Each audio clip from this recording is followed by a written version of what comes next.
welcome to All Our Friends Are Reading, the podcast for The Busy Bookworm. I'm your host, Wiley, and I'm so excited to tell you all about that book that is all over your Instagram page, or in this case, maybe your TikTok For You page, a la 2022. Today, we are going to be talking about Cover Story by Susan Rigetti. I'm Wiley, and I'm here with my friend, Emmy. Hi, buddies. That's perfect. That's for Emmy, we are friends. We are absolutely friends. I promise. Because I don't know if you know this, but this is just to make sure that I have it recorded saying that you are my friend in case I need a kidney. I mean, respect. You don't want my kidney, though. I'm not going to lie to you. What's your blood type? What else can I get? I'm just saying my organs don't like me. Oh, so okay. I don't know if they'll like other people. But you're welcome to find out if we happen to cross maybe then there. you need my kidney. My kidneys are looking pretty good right now. Oh, I love a good looking kidney. Oh, I can't believe I just said that. Like a good looking kidney. Anyways. You know my friend. So Emmy, would you like to tell the busy bookworms how we met? How did we become friends? Yeah, we met in graduate school with a class that our program forced us to take with a great professor. Yes. Poor teaching. Wait, are we thinking about Mr. Medina? Uh-huh. Okay, I thought you were talking about the other one. I was like, I love her. Oh, no, I loved her. Yeah. We were in 2 classes together, weren't we? Yeah. The first. But the one I was thinking of was the policy adjacent class. Okay, because yes, we did there, but we actually met in that first one first where you turned around and you went, I think I know you. Oh my God, you're right. Because I sat with all your roommates. Yes. That's what happened. There was this weird orientation where I sat with your roommates and they showed me a picture of the roommates. And then I sat in front of you and I said, I know this person and I wanted to be friends. And you said, I think I know you. And I went, you do. She did not. I did not, everyone. Because I did not know who they were. And here we are. I just wanted a friend. I went, oh, yeah, that's me. And then we became friends. We hung out because we did our classes on the same day. Hung out outside of work. Okay, so this book has been described as a tie between Inventing Anna and Catch Me If You Can. Have you heard of either of those? I've watched the show Inventing Anna. Okay, with Anna Delvey. Yeah. Did you like it? I'm actually rewatching it right now. So this is conveniently hysterical. Okay, so they're both kind of like stories that involve running away from police, FBI, CIA. Fascinating. And tricking people out of money. Great. I'm for that. So this is a book that got really big on Book Talk, and it was described as something you never saw coming. And was it? Yeah.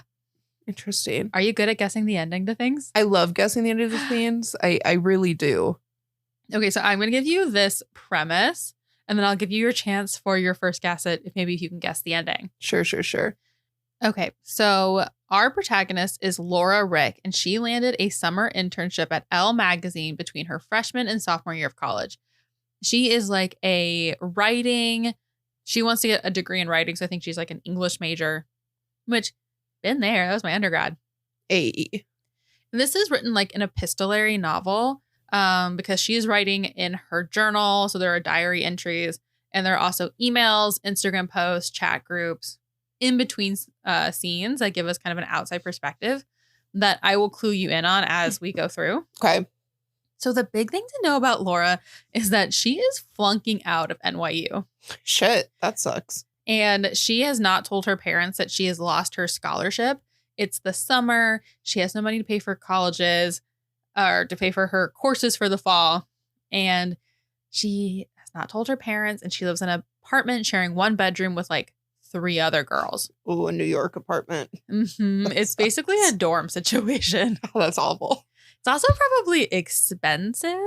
For no reason. And she's journaling to tell people she's working on her writing. She's excited about this internship. There's 3 other girls that she works with, but their names are not important enough to confuse you with right now. Cool. And they are all working at the fashion room at Elle. Well, the 3 girls she's working with at Elle are in the fashion room, and she's alone in the makeup in the back room by herself. And she's really jealous of them because they get to like work with like purses and maybe try on a dress or two. And she's just like doing makeup swatches in the back. But she doesn't get to like take any of the makeup samples home. I No. feel like that'd be a benefit. Don't they always have like the fashion closet? I would say that she does not communicate that she has to take anything home. I think she's mostly just unboxing things. Fascinating. So, and replying to emails. Okay. So she's dodging her parents' phone calls. She's learning how to swatch lipsticks, and she's replying to emails. She gets lunch with her friends. That's kind of her day to day. When one day she meets Cat Wolf. Cat Wolf? Uh-huh. Like meow rar. Yes. Cat Wolf. Meow rar. Okay, great. Cat Wolf is this enchanting woman who works for Elle and is like a socialite.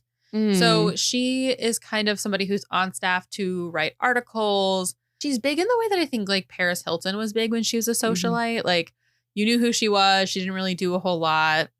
Her dad works in like Austrian clean energy. Okay. That sounds real. Right. You're like, all right. And she's working on an article about how to start a business as a woman, and she needs an intern's help. Emmy, what do you think about this premise so far? Do you remember what it was like being a freshman? In undergrad? Yeah. Yeah. I mean, how could I? Freshman year is wild because you're pretty clueless, but you think you know everything. And I think that that is an energy that you get to just live and run with for a little bit. And so this premise reads to me like our protagonist could get taken advantage of by this socialite in some aspect. I remember being 19, and it's kind of your first foray into being an adult and feeling like you have to figure things out. Yeah, definitely. We also do get from one of the chats in between that the FBI is asking Elle if they can put an intern in at Elle, but she can't start for a month. We also get this news article that tells us there's an author named Daphne Rooney writing another book called The Whale. Like all of her books are like The Whale, The Hawk, The Porcupine. So Cat Wolf is then like, she gets Laura assigned to her for this article. I think this was just like serendipitous. I don't think she picked Laura herself, but she could have. It wasn't necessarily explained from like Laura's point of view. And Kat like lives a glamorous life. Like she lives at the Plaza Hotel, and she sends her chauffeur to go pick up Laura at her apartment. And when Kat has her at the apartment, they like get like room service, and it's like beautiful. And Laura's like, wow, like I kind of like this life. So they are working on this article about how women entrepreneurs start getting funding to start a business. They learn a lot about how to apply to first-time business loans, grants. They also interview someone named Sophie Bassett, or her name is Sophie Bissett. And Laura has to try to transcribe like calls that she hears. She is calling people and just like getting this information. We get a series of outside sources as we go on. And there's a couple from a guy named Nikolai telling Kat to be careful. And he keeps saying like, don't go for the big money. Like just get out of there. And then we also get a entry of Cat Wolf proposing a business idea to this company that like gives grants to people who are just starting a business, but proposing a business about having AI pick out your outfit for the day, like an app. She also asked about the possibility of getting it all in Bitcoin. Ew. I don't understand what Bitcoin is truly. And anyway, the company says, no, thanks, we can't do that. So do you have any thoughts so far with our premise?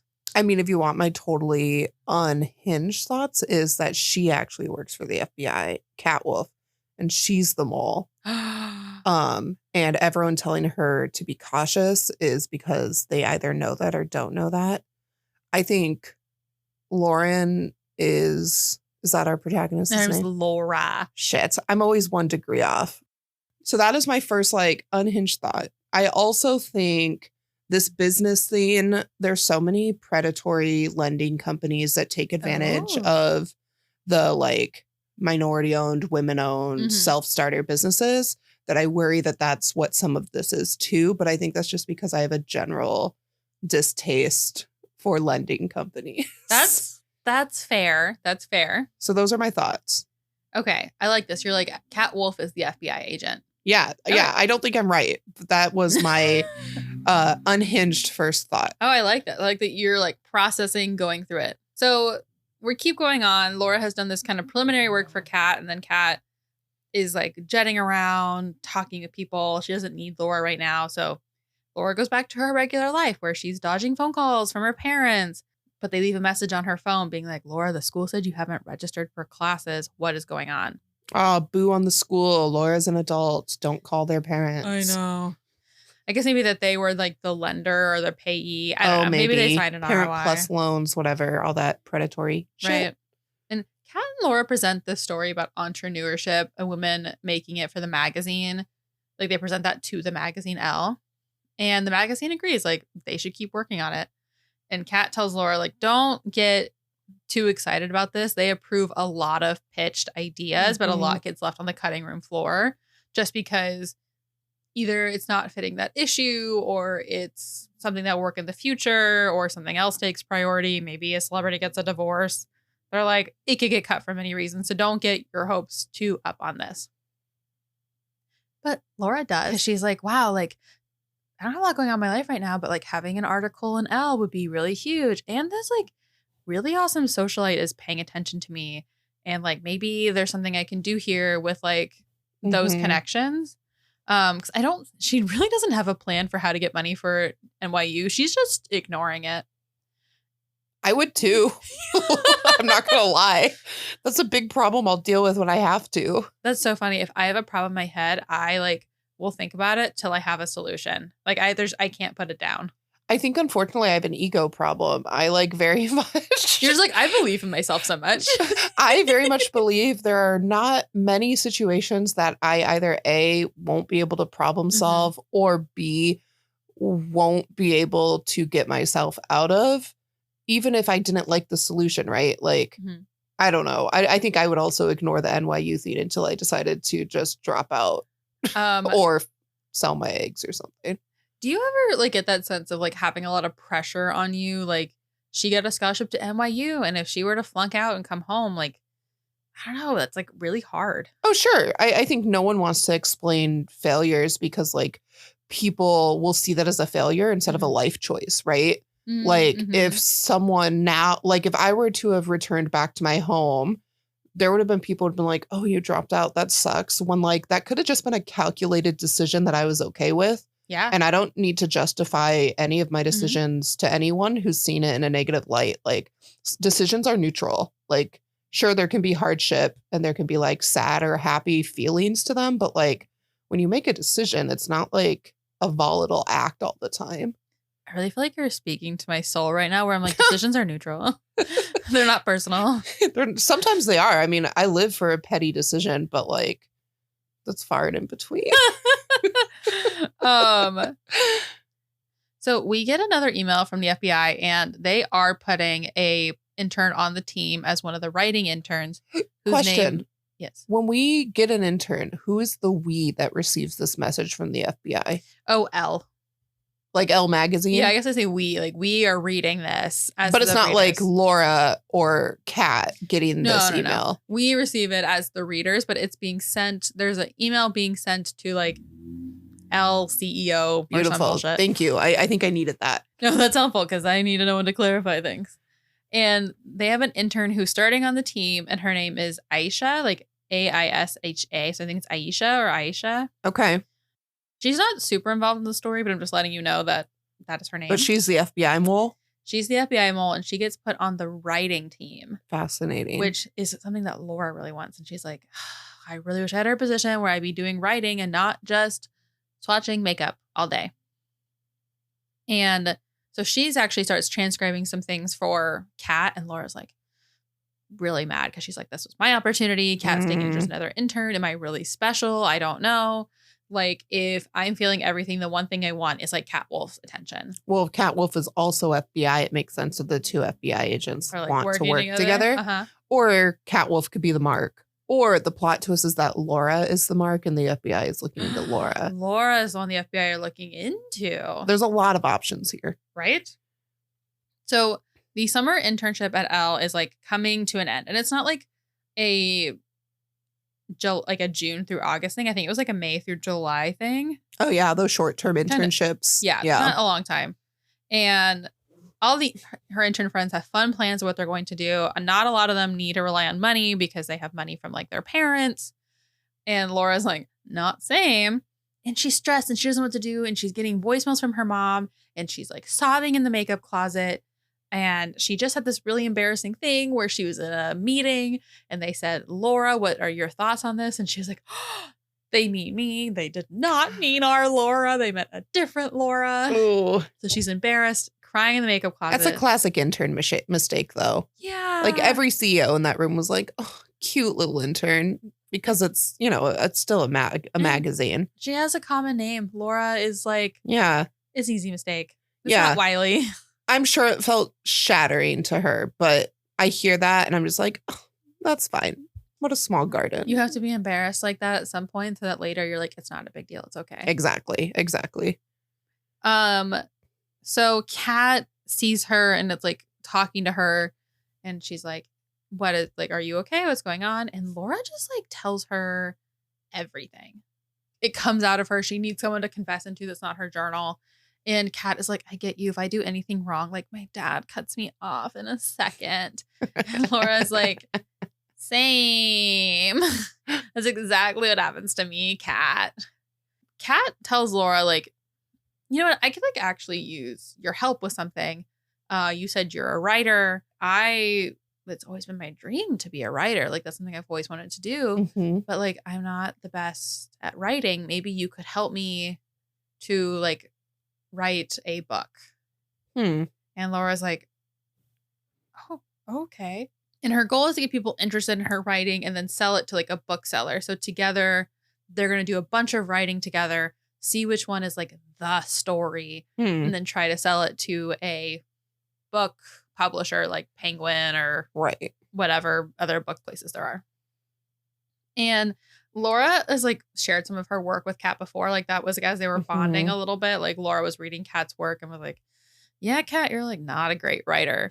Which is such a 19-year-old thing to say. Yeah. Actually, I think she's like 21 because she does drink in this. But if she's a freshman, I don't think she'd be 21. Well, I don't know. Some people take gap years, especially if like, yeah, I don't know. Gap years are a thing. Maybe she's just drinking illegally. That it's also, NYU what? It's like the campus in the city. Yeah. So it could have access to that. Right. So I think if she's a freshman, she's going to be like 19 or 20. Yeah. And if not, maybe she's a non-trad and we just don't get to know that. So she agrees. She says, like, I'm not going to go back to NYU. I'm going to join Kat in this writing adventure. Like, what I want to be is a writer. I don't need a degree to be a writer. It's true. Right. So she's like, I'm going to do it. I'm going to drop out of school and I'm going to be with Kat. Though she was already being dropped out of school. So like. Yeah, but now it's her decision. Yeah, right. She's like, I'm dropping you, NYU. You're not kicking me out. It's an important ownership. You have to own shit. Okay, so on the last day of their internship, all the interns go out. They party. They do karaoke. They're having a fun time. She is going home to her parents that night. She leaves at like 3 a.m. in the morning. And the interns are like, oh, no, girl. Like, you're so drunk. Like, don't leave. Which, side note, don't drink and drive. Bad things.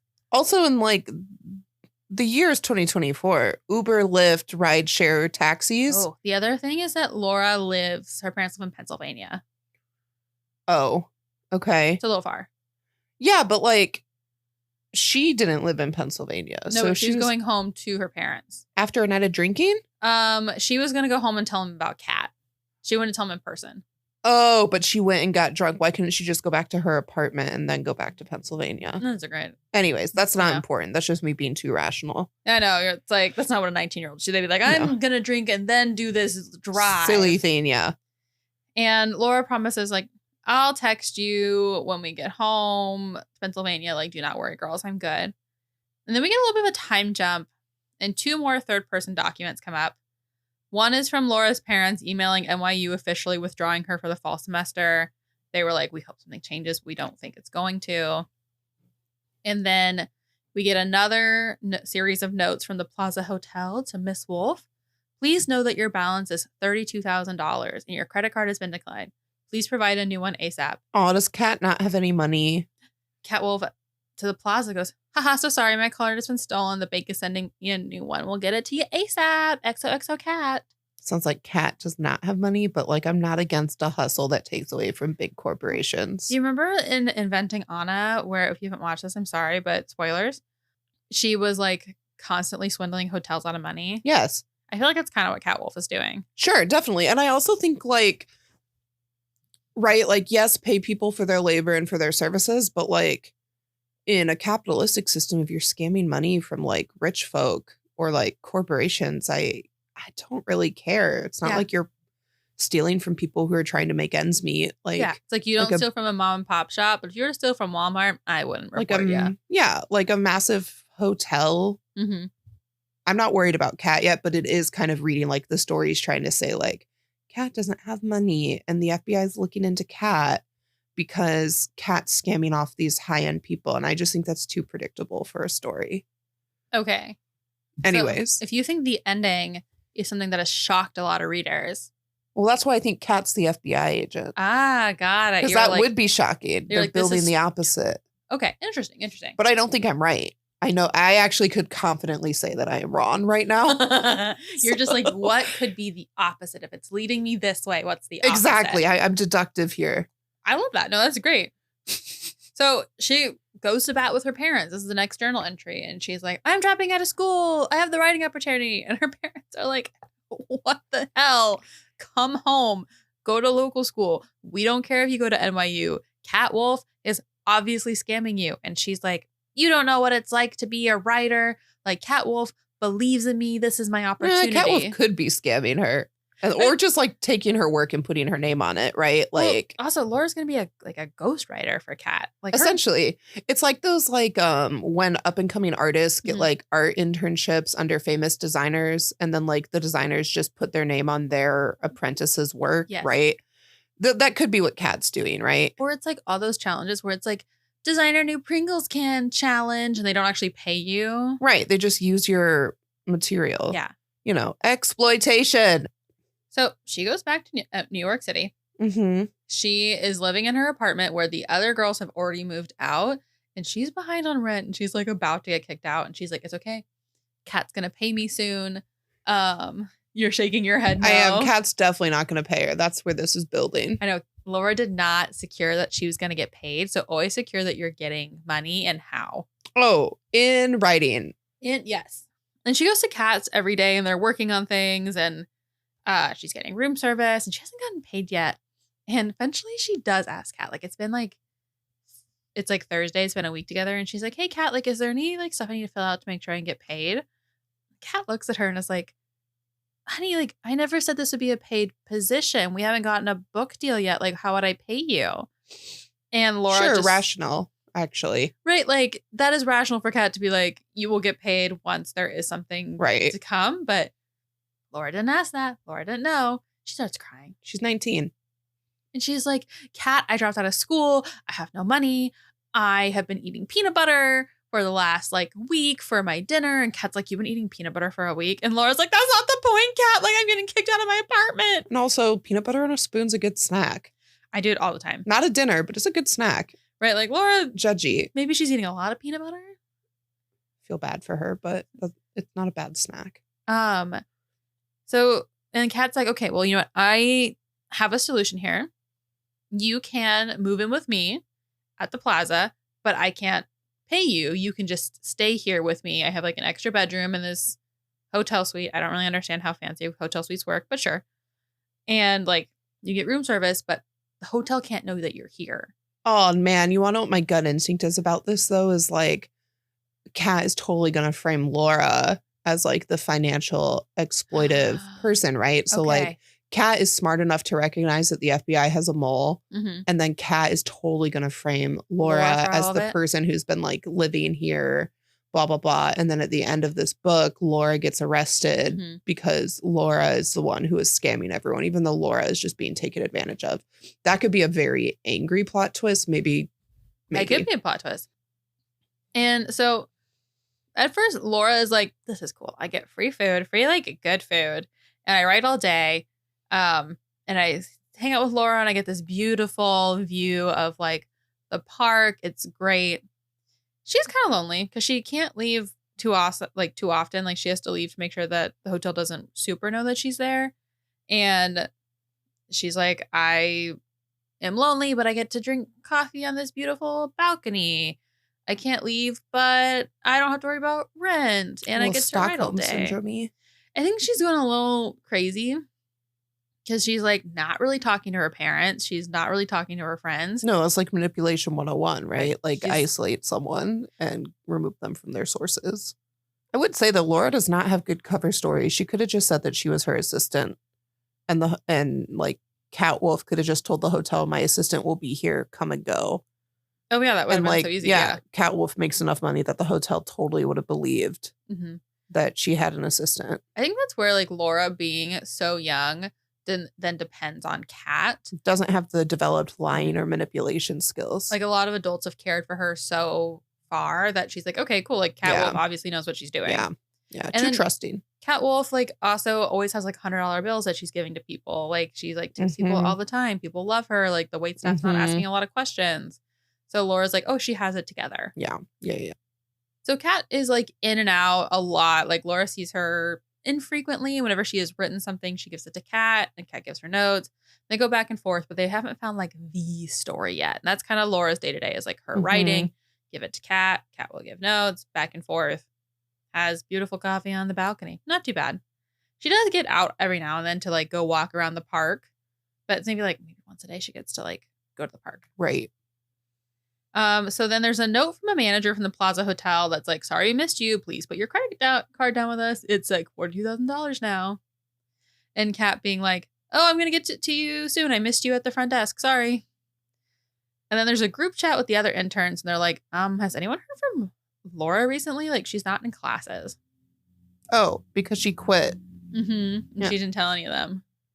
We're going to fast forward to like Christmas. Oh, like that season of That holidays. seasons of holidays. Okay. Or right before Christmas. So it's like kind of like the fall. We get this note to Nikolai that Oh. says, I'm bringing her out of retirement. I think it's time to use her again. Mm. Then we get another memo that introduces us to Sophie Bennett, who you might have heard at the beginning. Yep. Who's apparently a French fashion business icon. Of course she is. She's the founder of Sideline Fashion. She is set to sell her fashion company for $50 million. And she's moving to San Francisco this year. So Kat is going to San Francisco a lot. The FBI is like noticing that Kat's going to San Francisco a lot. Mhm. Laura's alone a lot.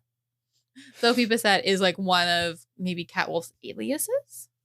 Well, that could be fun. Mm-hmm. I like the idea of Cat having multiple aliases Well- because Cat Wolf sounds like a made up meow rar name. It's kind of a socialite name, like Echo Bay, Cat Wolf. And then after we get this article from Sophie Bissett, we get another one from Nikolai that's like, you've been gone too long. Like, please come home. Interesting. And when so then Laura's like, oh my God, like Cat Wolf's brother is here. And Interesting. like, Catwood's brother is also FBI. that'd be fun. Yeah. It's Nikolai. It's the person that's we've been getting all these emails to, and they're hanging out. And Laura's been lonely for a long time, and she Mhm. loves seeing this like inside of Kat's life. She is like, wow, I really feel like a family with them. Like they're including me on Mm. things. We went ice skating all together. Nikolai is like chatting with me and learning so much about their life. Like I really feel like Kat and I are friends. No, No, definitely not. Cat and Laura are not friends. you don't think so? I Even definitely don't think so. But you've like she's met her brother. They went ice skating together. I've met lots of people's brothers. You've They're done not my friends. Anyone who knows me is like, bitch, you know my brother. We're not You don't like friends." my brother? I never said I didn't like the brothers. That's so funny. You're just like, we're not friends. Nikolai leaves. She's alone again. Kat's in San Francisco. She's like, I don't know what Kat's doing in San Mhm. Francisco. I'm just writing. I'm going a little stir crazy. And so then as they are, like Kat just got home from San Francisco. This is still like kind of the cusp of the holidays. We're like at New Mhm. Year's. And Laura like writes the story. this is the story that they are going to like use. And like Kat reads it and she's like, holy shit, this is the story. Kat is ecstatic and Laura's ecstatic and they're like screaming and they're like, oh my God, we're gonna do this. And it's called like Horse Girl. Oh, are you fucking kidding me? I hate a horse plot. You hate a horse plot? We're getting a horse plot? Wait, I was a horse girl. I'm not judging horse girls. I just am not here for a horse plot. I would say there's no horse plot. The title of the book is just like being called a horse girl. All right. I'll accept that. Okay. I thought we were about to get like a full monologue about horses. And I said, are you gotta be fucking You were like, kidding no, me? horse. I didn't know you were so anti-horse. Dude, I got called out at a dinner party the other week because someone at the dinner party was telling us horse facts because she sold, I guess, when she was growing up, she had a racehorse, which like I didn't even know that was a thing. That was not in my purview. That you could have a racehorse? Yeah, that like people Okay. just own them who I'm friends with. Like she's the only person I've known I who owned didn't think I had a friend who owned a racehorse. Right. That's what I'm trying to say is like I did not realize one of my friends was that. Uh-huh. And that's fine. I'm not judging. And so then she goes, I would just ask everyone a fun question so I don't have to talk anymore. What would you all name your horse if you could have one? And she makes us go around the room and I'm like, fuck, I don't want to answer this. And it gets to me and That I is just, so weird. well, without even thinking, I go, I would never own a horse. That's you. I know like animals should not be for human utility. Like they should just exist. But also, so I would never name one. And then my partner, my wonderful, fantastic partner, they just go, Emmy hates horses. And if you guys have not been watching their face this whole time, like they look like my partner just rips me apart in front of all of our friends. So it's funny that this is like a full circle moment. This is so funny. Oh, sorry for this tangent, listeners. I think this is so funny. Like, can you imagine you hate horses so much you won't play in the little game and be like, my horse would be Thunderbolt. Just Right. keep it moving. You're like, I can't even like entertain this idea. Yeah. I hate it. I hate it. All right. Anyways, so Horse Girl. Laura writes Horse Girl. And they're gonna sell it to a newspaper, and Laura's like, oh my God, like my name's gonna be on this story in a newspaper. Like, holy shit. And Kat's like, Definitely not going to be Buddy. It's going to Yeah. be Kat's name or one of Kat's aliases. Kat's like, it's not your Oh. name, you're a ghostwriter. Bold Run. What if it's Aisha's name on it? That would be bold. Well, Laura's disappointed, but she is like, okay, like when the book comes out, I'll be able to get like a ghostwriting credit. Like, I guess this is what being a ghostwriter is. It's still good for my like development. And then we get another email. We as the readers. It's an email, or not email. It's like a memo. a memo that says Daphne Rooney is going to be releasing a new book.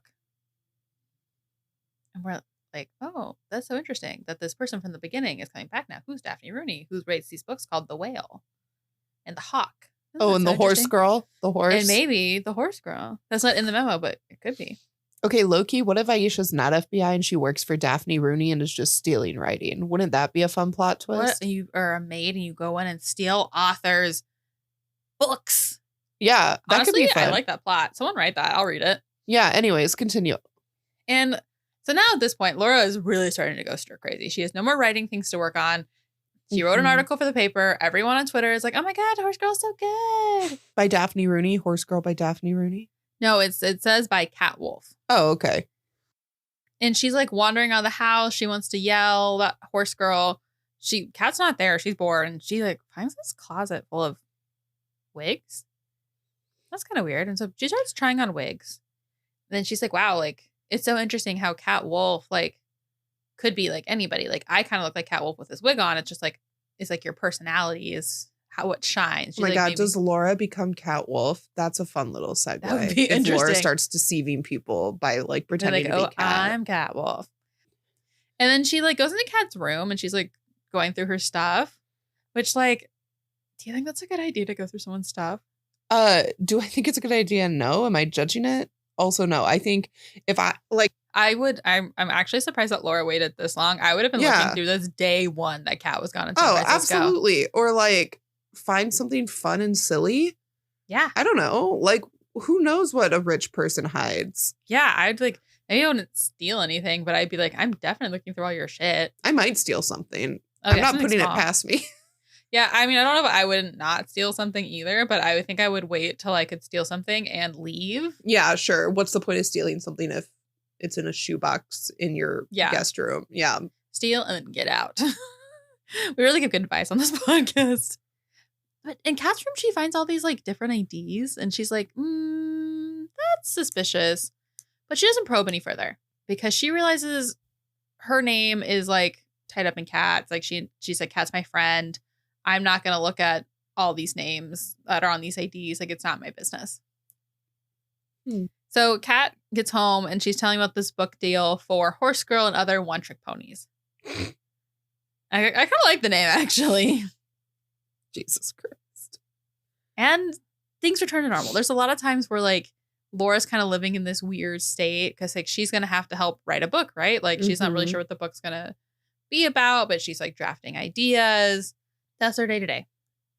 And then one day she comes home. Like Laura comes home she was like at a book signing for Daphne Rooney, but she didn't actually get to meet Daphne Rooney. Rooney could be Kat. Could be Kat. We don't know. Could be Aisha. Could be Aisha. Could be no one. But she didn't get her book signed.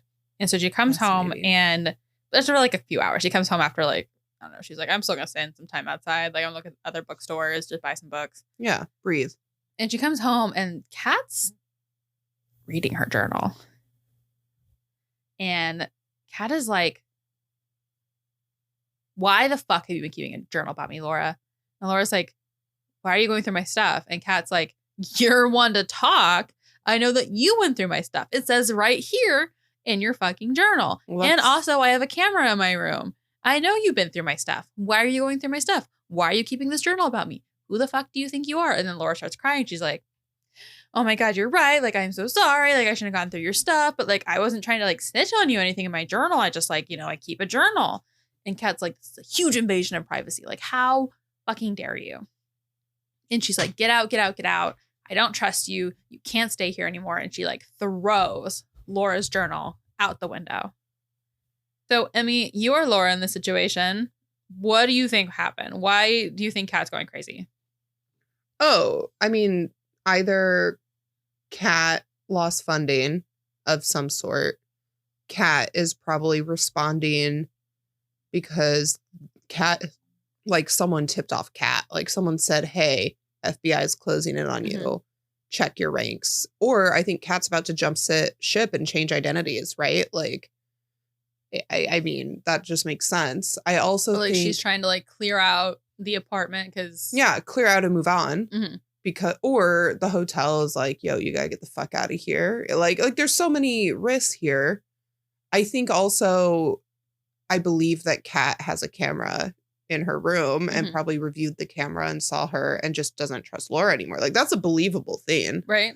But the messed up part of my brain is like that Kat is planning to just destroy Laura and like take and exploit Laura at some point. And this is a way of breaking Laura down and like making Laura feel that shit, I have no money, nowhere to go. And now I need to grovel and make it up to Kat. Like this could be a manipulation tactic. It really could be. Yeah. I like all those theories. I think those are all great theories. Look at you. In our friendship, you are such a reactionary person that I know when I'm off or when I'm wrong.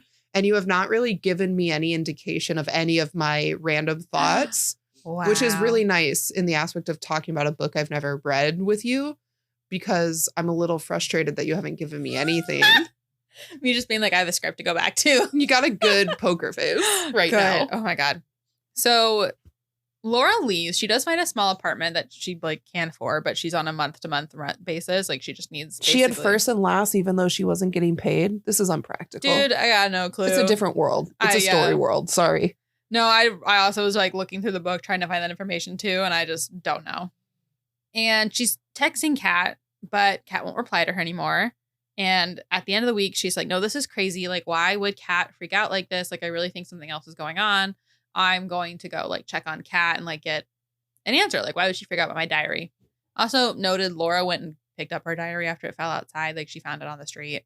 So she has her diary. Sure. I still think someone read it in between. Ooh, fascinating. It just seems like an important nugget. Kind of like Regina George's like burn book. Like someone read it. It's like, here's all this information. Yeah, definitely. So she knocks on the door. here's nothing. Oh, yeah, because Kat's moved on. Kat's not there anymore. Kat dipped. Well, so she takes her key card and she goes in and it's a disaster. Like Kat is like disheveled. She has headphones in. Her robe Kat's in there. Kat's in there. She's not looking I did not expect that. Probably not. Her robe is like open. She's in like ratty PJs. She looks unwashed. And Laura's like, what is happening? And Kat is obviously pissed, right? Like she'd kicked Laura out and Laura's here. And also, that's on Kat for not changing the key cards. Right. Like, come on. Anyways. And I will say there was a memo between Kat and the apartment or like the plaza that was like, you owe $61,000. That's fine. So very likely she could be kicked out. And just not, squatters' rights. She's in as long as she wants. Yeah. And Kat just keeps offering her money to leave. She's like, what do you want? $15,000? And Laura's like, no, I want to know what's going on. And Kat just keeps raising her money. I would have taken the money. Oh, well, you should have held out because Kat writes her a check for $65,000 and is like, get out. And Laura's like, we were doing good work here. Why are you kicking me out? And Kat is like, you are so fucking dumb and naive. There was never any fucking book. You are so dumb. And Laura starts, I didn't believe there was a book from the beginning. And Laura's like crying. And Kat says, like, look, I need you to leave now. I don't have much time. They're after me and they're going to get me at any moment. And Laura's like, who are they? What are you talking about? I don't understand. Kat doesn't answer her. She just ends with this. Don't come looking for me. Don't tell anyone about me. Pretend you don't know me. It's for your own good. Now, I'm interested, Emmy. What are your perspectives on like Kat and Laura's relationship? Like, do you think they genuinely care for each other? I don't know. I think Laura genuinely wants Kat to like her.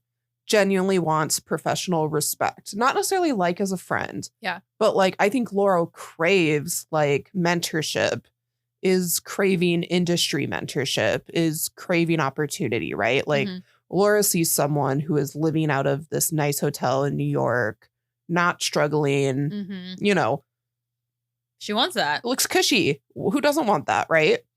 And so I think there's like that. But I think where I fluctuate is like, I don't know if I believe that Kat is anything positive about Laura. I think Kat sees Laura as a means to the end and then will cut ties and cut her loose.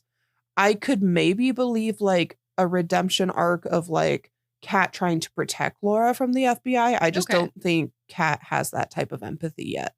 So like nothing about our discussion has made me feel that Kat thinks about anyone but herself. So Kat's like saying to Laura, it's for your own good. You need to get out. I don't think it's for Laura's own good. I think that's for Kat. Oh, interesting. Yeah. So Laura, I would go cash that $65K check though, stat baby, before it bounces. Okay, well, Laura's going to go do that. She goes to a bank and they tell her it's fake. Yeah, I'm not surprised at all. And Laura's like, what do you mean it's fake? And they're like, it's fake. It's not real. Fun. And they're like, we're going to keep this check. And Laura's like, no, please, can I hold on to it? Like, I'll try somewhere else. And they're like, I don't know, they give it to her, which I don't think they should have, but they're like, okay. In this world, it's legal. They can do that. Yeah, I don't really understand banks. And there's a note from the FBI, Kat's on the run again. Classic. And the New York Times runs an article about Olesa Dorokova, which is a Russian name. If I'm saying that wrong, I'm so sorry. We're going to keep referring to her as Kat Wolf because I'm probably mispronouncing that. Is a 43-year-old Russian swindler who posed as a 32-year-old Austrian heiress and a Manhattan socialite named Kat Wolf. And she's been on the run using other aliases such as Sophie Bissett. All of this checks. Right? Makes sense. Laura is obviously hearing this, right? And she's like, what do I do? What do I do? Do I talk to the police? Would I get in trouble for talking to the police? You definitely don't talk to the police. She's like, do I go and get interviewed about my experience with her? And she's in a bigger hole than when she went and started working for Kat, right? Like when she started working for Kat, she was just like getting flunked out of NYU. Now she's like, holy shit, am I in trouble with the FBI? And so she decides to do one thing. She's like, you know what? I'm going to reach out to that publisher about the book deal because that is what I've been working on for the past, whatever, have like 6-8 months. I'm going to go reach out to this publisher. This horse girl and one trick pony book. Yeah. And be like, I wrote those. I I want credit. Yeah, there's no publisher, Laura, but enjoy. So she goes and meets with the publisher. Oh, there's a publisher. Like, come on in. Ron. They're like an intermediate person. It's like someone between Yeah. Cat and like Penguin Publishing House. That makes sense. It's like a point person, like a rep. That all makes sense in my head. Okay, cool. And she sees some books on the like top of the shelf and like one's from Daphne Rooney. And she's like, that's so cool. I'm going to work with the same publisher as Daphne Rooney. And the publisher is like, this is obviously a very sensitive situation. I love that you wrote these. When Kat came in here last year pitching a book, she didn't have writing talent. It makes a lot of sense that she has a ghostwriter. Mm-hmm. But here's the thing. No one cares about you.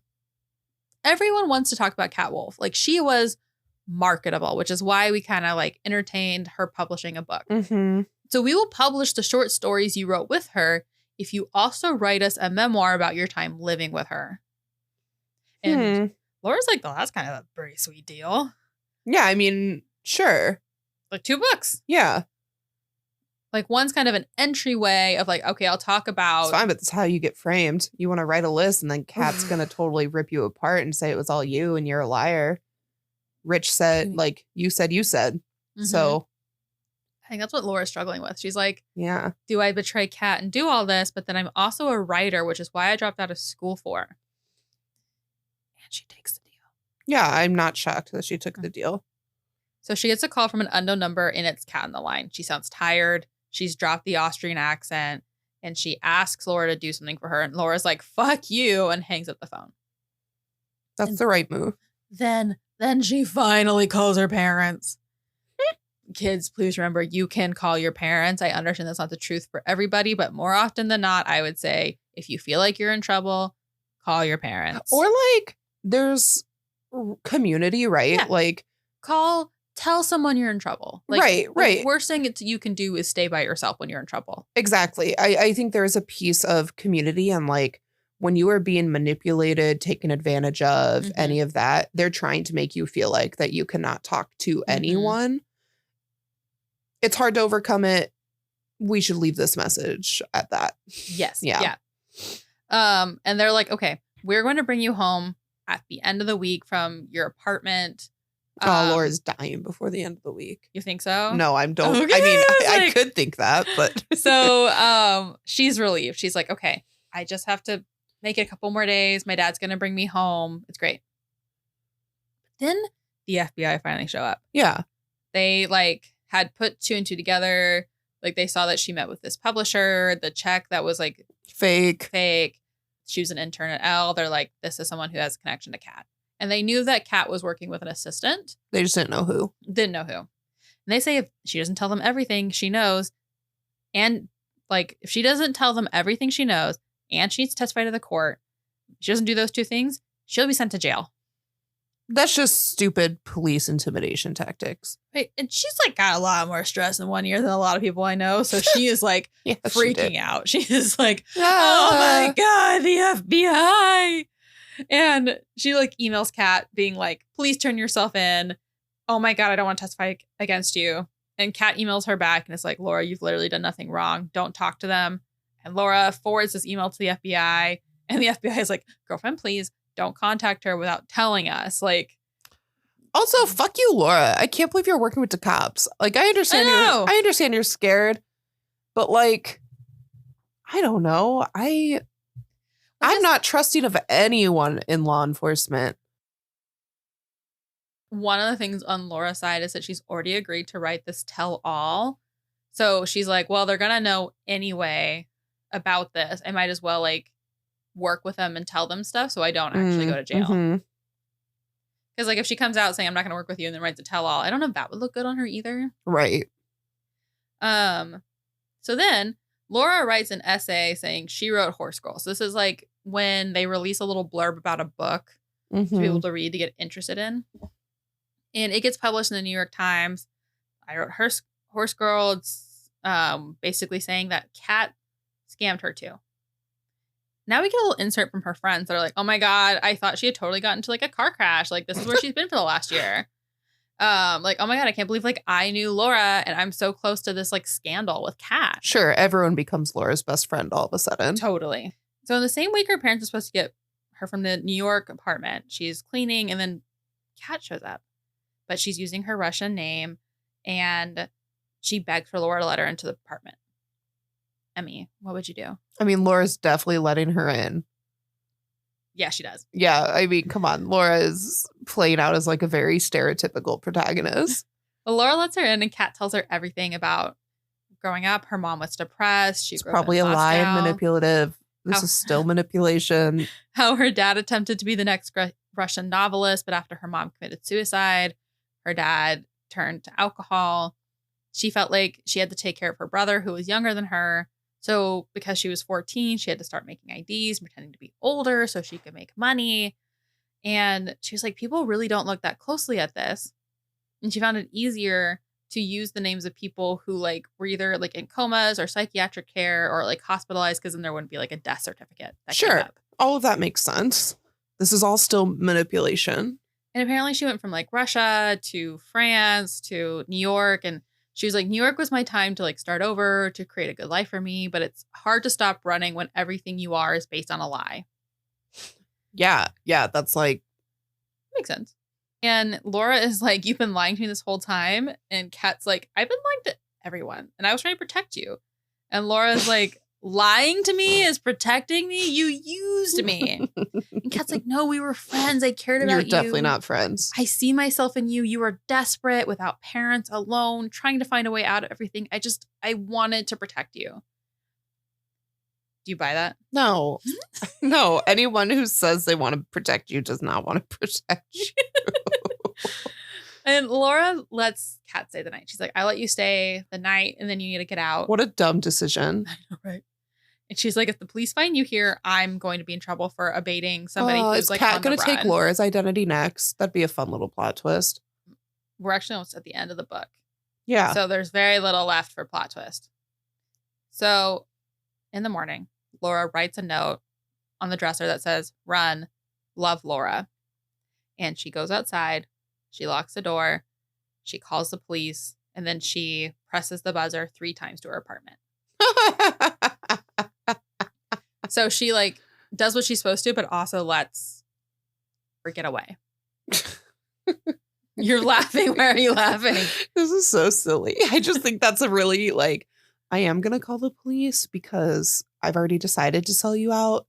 But your manipulation worked enough for me to give you a tiny, tiny bit of sympathy and tell you to run.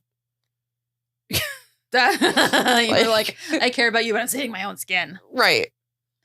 So, Emmy, we're almost at the end of our story. Do you have any final thoughts before I give you the rest? No, I've been pretty candid throughout this and speaking as it happens. So there's an article. We get 3 last pieces of information. We don't get any more about Laura. Laura like gives her journal to like the FBI. Sure. Because the FBI is like pissed at her and is like, you've been helping her this whole time. And Laura's like, here's my journal I've kept for the last year. I didn't know what Kat was doing. So then there's an article about how Kat escaped. And then, Emmy, I'm going to have you read the last thing in the book. Okay. Oh, shoot. So there's an article about how Kat escapes. Like escaped from Laura's home. Okay. Laura's apartment. And Yeah. But we don't get to read the article piece. That's all I need to know about that. So this is a letter to New York Magazine, who just published like Horse Girl. That's like where all the things were going. Yep. Letter to the editor, Horse Girl. I'm going to have you read this out loud for the busy out bookworms. loud. Okay. We were surprised to find our daughter listed as, the parents. The parents write this article. I forgot about them. As the author of I Wrote Horse Girl. Like the young woman in the story, our daughter Laura was also an English major at NYU and an intern at L. But unlike the young woman in the story, our daughter was seriously injured in a tragic car accident last year and has been in a coma ever since. So she was taking Laura's identity. I did say that. I said, wouldn't it be funny if Kat stole Laura's identity? Wow, I feel good about myself. She is currently hospitalized at the hospital at the University of Pennsylvania. According to the NYU Registrar's Office, only one Laura Ritchie has ever been a student at the school, our own Laura Elizabeth. We believe there must be a mix-up, or even worse, that someone had stolen our comatose daughter's identity. Please issue a correction at once. Our friends and relatives have been calling to congratulate us on our daughter's miraculous and frankly highly unlikely recovery.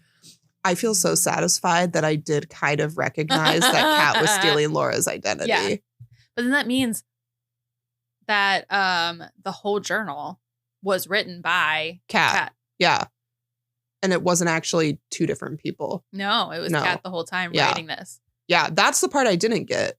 I still thought it was two different people, but I thought Kat was taking Laura's identity to then like move on and do other things, not that Kat was just taking her identity the whole time to write the book. Mm-hmm. I do feel a little satisfied in this though. Were you laughing when I said that in your head? I was like trying to keep poker face. That's great. You did. You kept a great poker face. And then I will let the busy bookworms know that the last thing is a like ticket to Russia. So we can assume that Kat Wolf made it back to Russia. Yeah. Well, and so Kat essentially just like wrote in her journal as Laura being like, and Kat told me that she would always take people in comatose, blah, blah, blah, blah, blah. When she's like, that's what I did to you, you little comatose. Yeah. Yeah. And so it's interesting because it seems like Kat has written this whole story about Laura, and it makes you question, like, did she know a little bit about Laura? Is there any truth in this into Kat and Laura's engagement with each other? Like, did they work on an article together? Is this a journal that maybe Kat found? Actually, it also says that, like, I don't think Laura was actually in risk of losing her scholarship. No, probably not. That sounds all fake and added detail. Right, because remember when her parents wrote that letter to the school, like, taking her out for the fall? Yeah. That was the night after she went to karaoke and drove home drunk. And got in a car crash. Mm-hmm. Yeah. It really makes you wonder if Kat had been thinking of this opportunity for a while, because, right, we can assume Daphne Rooney was one of her identities. Definitely. Was she thinking about this and this book thing for a while, or was it only once the FBI got placed at L that she was like, I have to find some way? Did she know that the FBI was placed at L? Yes. Yeah, I think she definitely had to find it out, and that's what she did. Mm-hmm. Yeah. Because I think she was trying to get funding for her business that she could not get. That was her first way to get money, and this book deal was a different way for her to get money. Yeah, that makes sense. Though what I can't figure out is why she would do a book deal through Laura instead of using Daphne Rooney. Probably because Daphne Rooney, there's probably a similar thing that had happened. Like someone had realized Daphne Rooney is in comatose and probably got paid off by Kat, Laura, Daphne to keep it quiet. Right? Yeah. Well, and the other thing I'm thinking about is that like Nikolai kept emailing Kat. Yeah. Being like, don't go big, don't go big, don't go big. Yeah. Do you think this was kind of her way to like show everybody that she was like so smart? She scammed them all. Like, maybe. Aha, I got away by basically talking to the FBI as if she was Laura, right? Like we said that last part, she was pretending to be Laura talking to them. Yeah. So how does a 43-year-old pretend to be like a 19-year-old? Makeup's wild. That's true. But Makeup's wild. Skincare game's wild.